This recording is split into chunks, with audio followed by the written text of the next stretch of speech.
Okay, so I want to do a quick tutorial on Pro Tools, getting started, the first few things you might encounter when you open the software. One of the first questions I get is people who install it right away off the bat. They'll say, well, I installed it and I opened it and it loaded and then nothing happened. A comparison I can give is if you use Photoshop and you open Photoshop, you have to first create a canvas and tell Photoshop like what workspace you need. Same goes for Pro Tools. You have to tell it what the settings are that you need, what type of file are you working with. So, for example, if I'm working with a audio file that I recorded off of my phone that I need to edit, I need to make sure that I'm opening a session with those same specs. Otherwise, the voice or the audio will sound like slightly sped up or slightly slowed down. It'll sound funky. So the way to check this on a Mac, anyhow, is to have whatever file it is you want to open, control click it, and select Get Info. In this case, I can see that there is a sample rate listed as 44.1. So that's what I would open my session in. So I'm going to go ahead and click on Pro Tools, and I'm going to select File, Create New. By default, in Pro Tools, you get this view, and it's all these different, helpful little presets that are actually not helpful at all if you're getting started. It's really overwhelming and kind of busy looking. There's multiple tracks, and they already have processing suggestions on them. So if you don't know what you're doing, if that sounds overwhelming, you do not need a preset. Just start with the bare bones and select Create. Let's select a new session. We're going to call it Demo 1. I'm going to select the bit rate that this file was at, which was 44.1, and then I'm going to select Create. It's asking me where I want to put it. I'm putting it in Recording and then Zoom. Great. Don't save. I had something else open. I'm not saving it. Okay. Now I have this view. It's empty. I've got a blank window space. A couple of things I would do off the bat is on the bottom left, there's a tiny little arrow, and if I press that, it expands my window, my view all the way to the left. Sometimes the same thing will happen on the right, and you have to just click that button to either see or remove this other clip view, which I don't need right now. So I'm going to create a new track. In this case, I'm making a MIDI instrument track because I want to just show how to do that process. So I'm going to create an instrument track, new. Now, if I look in this category here, everybody freezes here when they see this. They're like, oh God, what do I do? Just select under audio track, the instrument track. That's what we're trying to create. If you aren't sure about mono versus stereo, mono means it's a single sound source. So if you're recording dialogue, if you're recording one voice, one single mouth, that would be mono.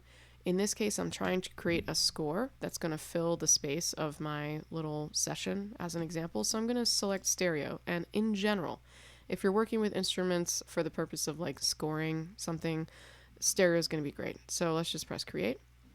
And now I have this blank instrument track. If I press Command $, I can jump to my mixer view and I see all these other things. I see inserts, sends, IO, which stands for input and output. I'm going to make sure that my output is set to my headphones or to my whatever my default 1.2 is. It has my little monitor icon there, so I'm going to select that. In your computer, it might say headphones if you have headphones plugged in. If you don't have headphones plugged in, it might say laptop speakers 1 and 2 or something like that. So you're going to have to just do a little bit of detective work to see what it is that's your option. I highly recommend you work with headphones and Pro Tools. And yeah, if you don't have headphones plugged in and you open Pro Tools and you go to select headphones as an output and you don't see them, you actually have to come up here and press playback and then select your headphones. In this case, I have a whole other setup going on, so I'm not doing that. Okay, now I have my little instrument track. I'm going to name it by double clicking on this part where it says inst1. I'm going to double click that, and I'm going to write Spitfire. You do not have to name your tracks. I do. I think it's much easier to be organized this way. And now I need to create the instrument itself. I need to insert the instrument in my instrument track. So I'm going to click on one of these little circles, one of these slots. It's not that easy to see, but there's a bunch of little bars represented. Each one of these is an empty slot. So I'm going to select an empty slot. It doesn't matter which. I could select the third one if I want, or the first one. I tend to like to use the first one. It's neater. Now I'm going to go to Spitfire and select Labs. This is a free plugin by Spitfire Audio. Highly recommend it. It's pretty great.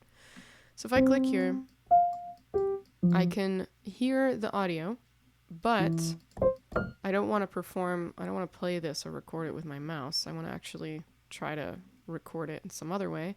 The way I'm going to do that is by creating a MIDI track. And there's a couple ways to do this. This is how I like doing it.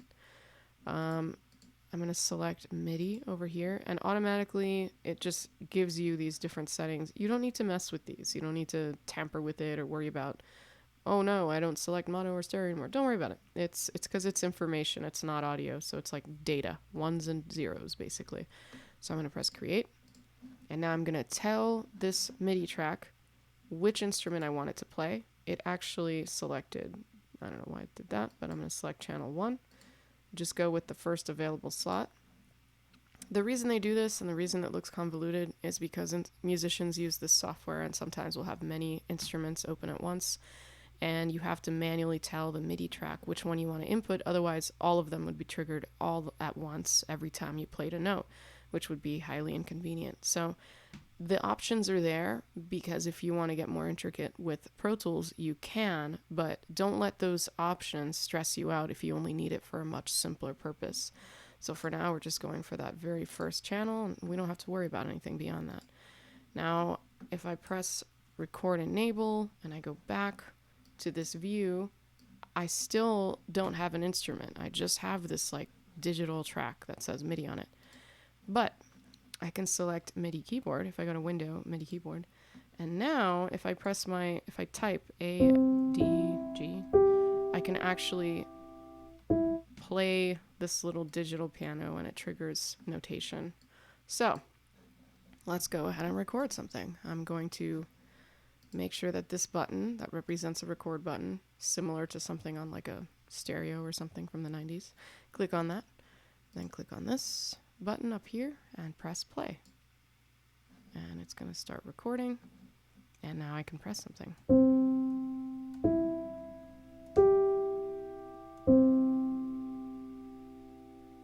I'm going to hold on to these notes, let it fade tastefully. Great, let them go. And I press stop with the spacebar. And now I can double click on this little waveform. I cycle between, by the way, these 3 buttons a lot.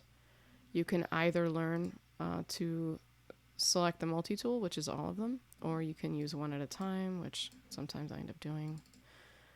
And now if I double click on this clip, I can see the notes that I recorded. But maybe I want to delete this one, that last one. I didn't really like it. So right now all of them are selected, and if I press delete, they all go away. So let's do Command Z for undo. I'm going to click somewhere in the empty space, and now I can just manually bring my little mouse over and select the individual note I want to get rid of and press delete. And that's one simple way to edit MIDI. And then I can X out of this window here. If I want to open it again, just double click on your clip view. I think the hand tool is what you gotta have selected, and then it'll open back up. If I want to go back to my instrument, maybe I want to tinker with the settings on my instrument, press Command = to cycle between these windows and go over here and press Labs.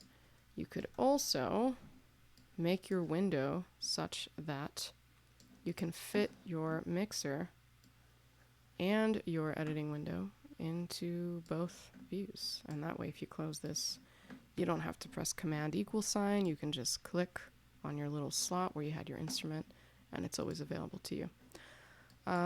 Once you record the parts that you want,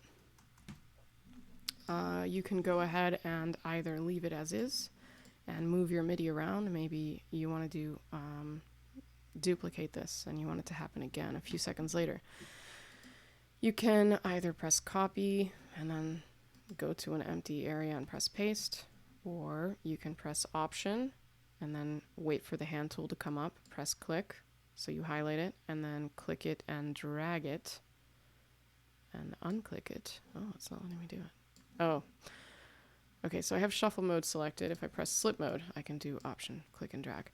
Now, shuffle mode and slip mode are the two modes that you're probably going to cycle through the most when you're working in Pro Tools. Let me show you what they do, but first I'm going to convert this into audio because it's a little easier to demonstrate this. So if I know that I love this notation, I don't need to edit it.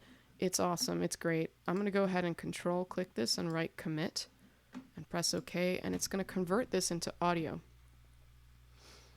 The reason that this is helpful is because if you have multiple instances, like multiple instruments open over here, if I select and create like another 2 or 3 tracks of orange tracks that each have a separate instrument, it takes up a lot of computer processing power, CPU. So maybe I don't really need these to be on anymore. I already recorded my audio, so I'm going to go ahead and press Control and Command, and I'm going to deactivate this instrument. Control and Command on an Apple. It's not just bypassing it, it's turning it off. So it's not going to take up any more CPU. So essentially these are muted. They're not doing anything anymore. Great.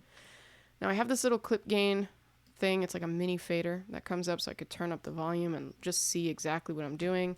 Make sure that you have that on. It's super helpful. Go to View and then Clip Gain Info and make sure that's clicked. Okay.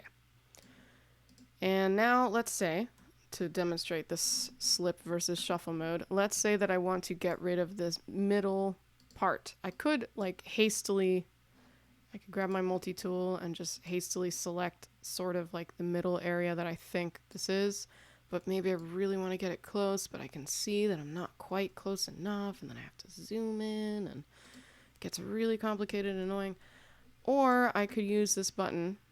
If you highlight over, it's called Tab to Transients, and it just, if I select somewhere in my clip and press Tab, it brings my cursor to the very beginning of the next peak in the next transient. So if you're editing dialogue and you really need to remove a word, using this function is super helpful because it'll just jump to the very beginning of that word or phrase. In this case, I'm removing this little clip, so I'm going to press Command E, and I'm going to go to the next transient, and I'm going to press Command E again, and it just slices this little file. So it's created now 1, 2, and 3 different clips, and it's perfectly aligned so that I've removed this transient. If I'm in shuffle mode and I press delete, it shuffles over that file. If I press slip, it actually creates a gap. So if I wanted to move this, I could just manually click and drag it and align it over here, and that seems to work. But if I want to save a little bit of time, I could go to shuffle mode, press delete, and everything just shuffles over. Then with the multi-tool, if I drag down to the bottom between these 2 clips, and I click down and drag, a fade is created, and I could theoretically create some sort of a fade. It doesn't always work perfectly. Sometimes you have to really finesse it to make the fade feel seamless. But yeah, cycling between shuffle and slip mode is very helpful. Last thing I will note is if you're new to Pro Tools and your timeline looks more like this, and you have all of these things up here that look messy and you don't need them. You have your tempo, your time code, your frames and key and all these things. If you don't need that stuff, just get rid of it by going up here, clicking the down arrow, and unselecting the things you don't need. Since I am doing a demo for the purpose of podcasting, I really don't need a key. I don't need chords. I don't need tempo. I do need minutes and seconds, and what this allows you to do is decide up here if I want my little view here to be minutes and seconds or bars and beats. You select it by clicking the down arrow, and then down here you select your view for your edit window by selecting the down arrow as well. You can also clean up this section by going to view and then edit window views and bringing in inserts and doing all that. Or view, edit window views, take that off. Or you could cycle and just only have that stuff here in the mix window, which is what I tend to do because I like having a very clean and empty edit window. I hope that's helpful for now. Sure, shoot me comments if you have any other questions.